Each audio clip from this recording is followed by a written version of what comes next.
Assalamualaikum warahmatullahi wabarakatuh. Apa kabarmu hari ini, nak? Hari ini kita akan belajar materi yaitu PPKN.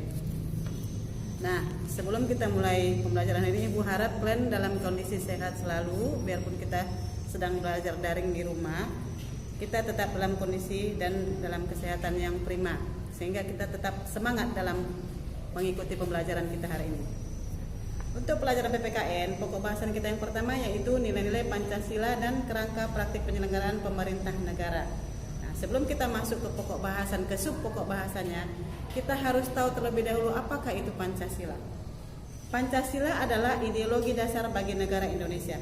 Dan Pancasila itu sebuah kesatuan filsafat terorganisasi dan hierarkis dari sila pertama sampai kelima yang saling berkaitan satu sama lain.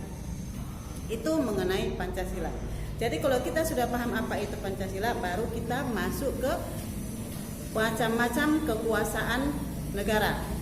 Nah, macam-macam kekuasaan negara itu ada beberapa tokoh yang mengemukakan bahwa kekuasaan negara itu terbagi ke beberapa macam, yaitu menurut tokoh yang pertama, misalnya menurut Montesquieu.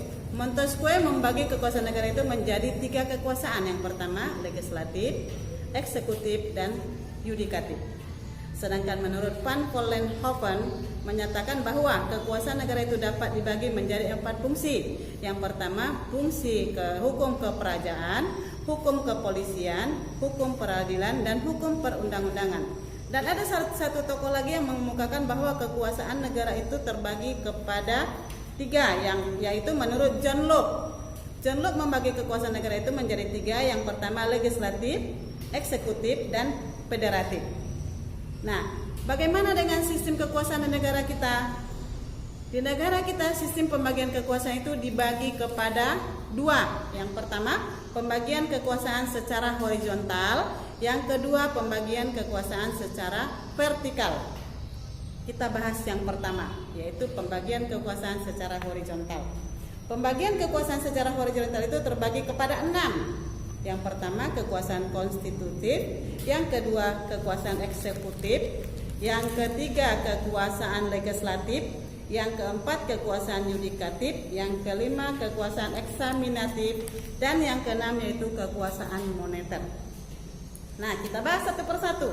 Yang pertama, kekuasaan konstitutif. Kekuasaan konstitutif itu yaitu kekuasaan yang berfungsi untuk mengubah dan menetapkan undang-undang dasar yang dijalankan.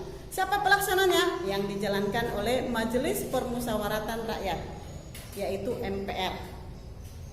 Yang kedua, kekuasaan eksekutif. Apa itu kekuasaan eksekutif? Kekuasaan eksekutif yaitu berfungsi untuk menjalankan undang-undang.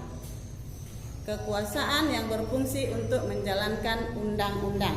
Itu yang kedua. Yang ketiga, kekuasaan legislatif. Kekuasaan legislatif yaitu kekuasaan yang berfungsi untuk membentuk undang-undang yang dijalankan oleh Dewan Perwakilan Rakyat atau DPR. Jadi yang menjalankan undang-undang itu yaitu Dewan Perwakilan Rakyat, yaitu kekuasaan yudikatif. Kekuasaan yang berfungsi untuk menyelenggarakan peradilan negara guna menegakkan hukum dan keadilan di dalam negara Indonesia. Yang kelima yaitu kekuasaan eksaminatif. Eksaminatif yaitu suatu kekuasaan yang berhubungan dengan penyelenggaraan dan pemeliharaan atas pengelolaan serta tanggung jawab mengenai keuangan negara. Berarti kekuasaan eksaminatif itu berhubungan dengan keuangan negara. Sedangkan yang terakhir yaitu kekuasaan moneter, yaitu kekuasaan negara yang berfungsi menetapkan, melaksanakan kebijakan moneter, mengatur dan menjaga kelancaran sistem pembayaran di negara kita sendiri.